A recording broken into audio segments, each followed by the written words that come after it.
stop playing. We're ready to snow. Yo, what's good, man? Yo, so introduce yourself and then take us back to the beginning of where your street hustle began. Introduce myself. My name is Anu, you know what I'm saying? My journey starts off with numbers. 1471. Originally I didn't start off interested in like art. I wasn't really like, I mean, not interested. I was interested in art, as a child, but my business didn't really start off as the intention of like me going into business for art. I originally came to New York City to do music, and art kind of like became something that I could like make money off of, and it kind of like it brought me back to my childhood, which was where I was like always an excellent artist in my family.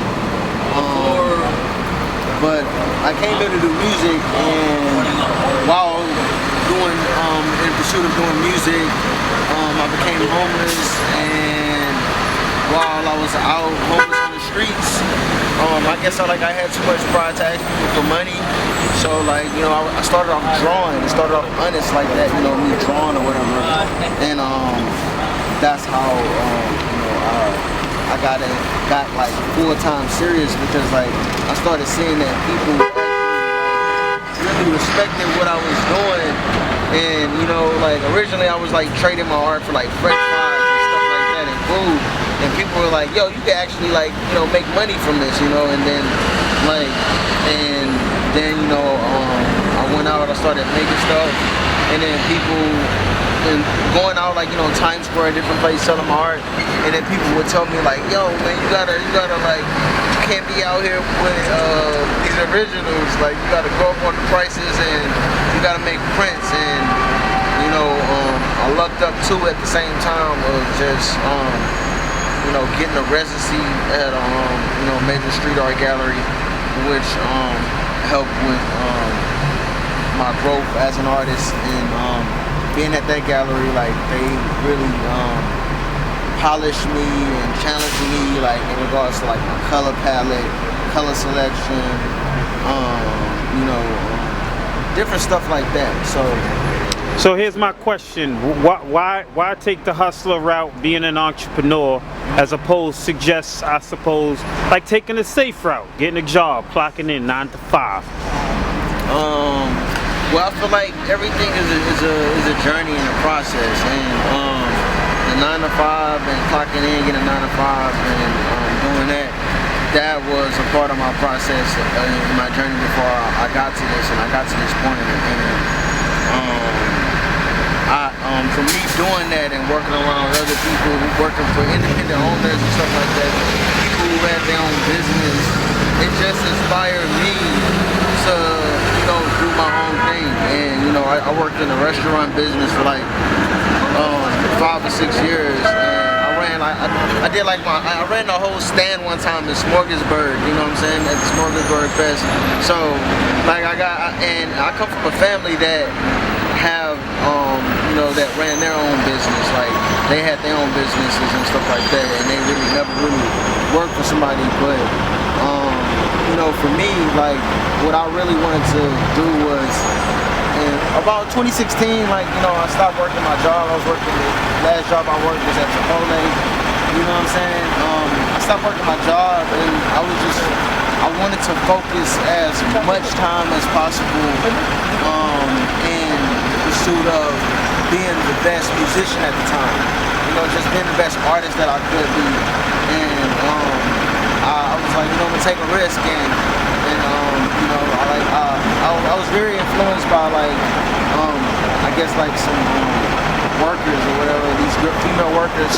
They told me it was like sometimes you gotta live poor to be rich, and that just that's what inspired my personal jump from the 9 to 5 to saying, hey, I'm gonna do this by myself full time. It's just to be able to, like, I play football and sports, stuff like that. Like repetition, getting reps is like very important. You know, like to being a better football player. Like you do drills and stuff like that. And the more reps you got in the drill, the better you tend to be.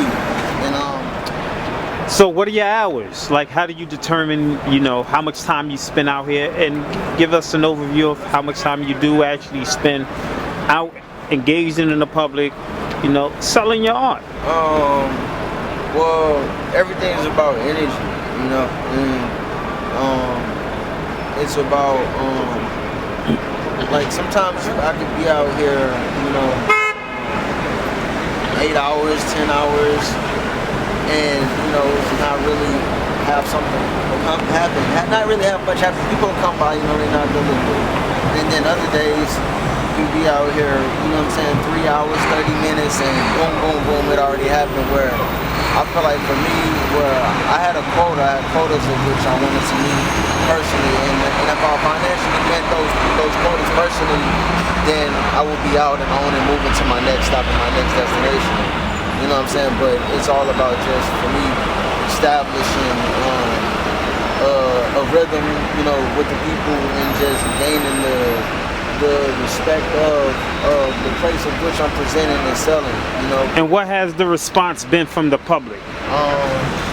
Well, the response every time, the majority of the times that I come out here, like I say, people always give me a lot of, positive energy. I get a nice response, every time that I came out. Like back when I first started coming out in like 2017, all the way up to like 2019, every day, I pretty much made some type of money, I guess that was before the pandemic, and in a position of where I was at 42 Times Square, it was like really booming. But yeah, people, this is New York City, this is an art city, and the people here, they respect art, they respect real artists, Now, my next question is, what are you driven by? Because I take it that, number one, look, you don't make millions of dollars doing this. So are you driven by profit, or are you driven by passion? I'm driven. I'm driven by all of the artists that have ever made art, and I feel like, for me, because like I'm coming out of sports, coming from like Texas, and football and competition being very important, and so I'm just focused on being the best painter of all time. You know what I'm saying? Of my generation, and just taking my generation and stacking on that with everybody else that ever came before me. It's just my goal is to be remembered with the biggest painters of all time. And how would you define hustle? Hustle would be, you know what I'm saying? Hustle and dedication like go hand in hand. I guess like hustle would, for me, hustle would be is like having a goal, and sticking to it, and not really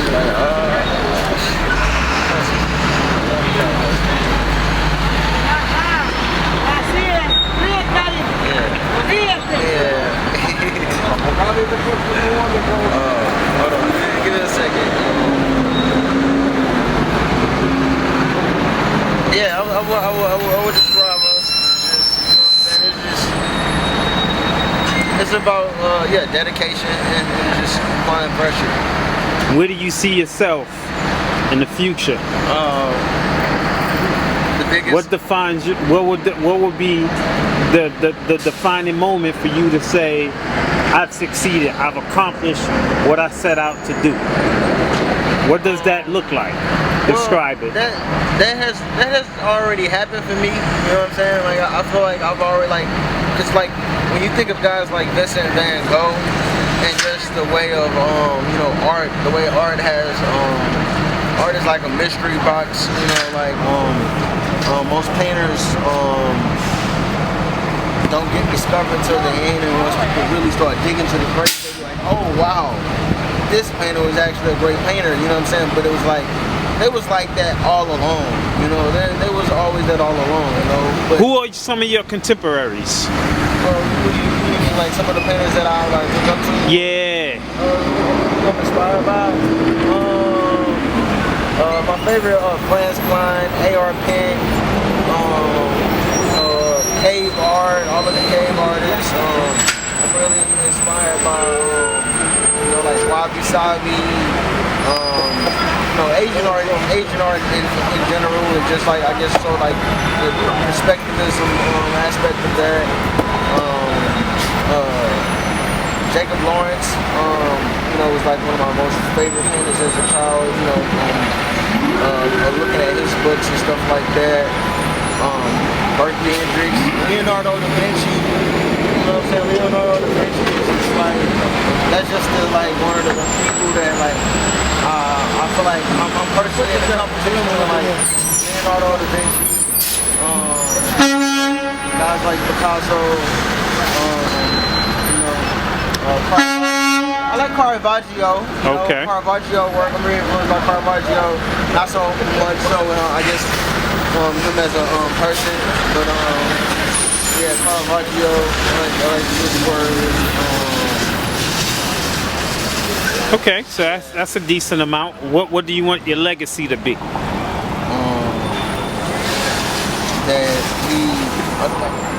I guess what I'm doing is I'm taking art and I'm making it mainstream, as it was during the Italian Renaissance. Okay. That's what my legacy is. I feel like, you know, I want to be one of the forces that, and I am one of the forces that's making art mainstream, just to take it to a level, because not even just from like a profit sake, like profit just pure to just from an economic standpoint, but from more so an intellectual and spiritual standpoint, because artists pretty much, you have a very unique lens on life, and you know, before television, before all of these books, even literature, much literature that came into existence, you know what I'm saying? Art played a big role in the way we were learning, and the way we grew as people, when we learned how to not make the same mistakes that we made in the past or in the present or in the future, you know what I'm saying? So I feel like it's a lot to learn from a lot of different artists' artwork. They have a lot of different visual things that people can see with their eyes, and also, you know, understand and discover themselves. All right, bet. So give us your website and your social media handles. My current Instagram is, my website is www.thebankofagartha.com, and my Instagram is the same, the Bank of Agartha, and D like THEBANKOFAGARTHA.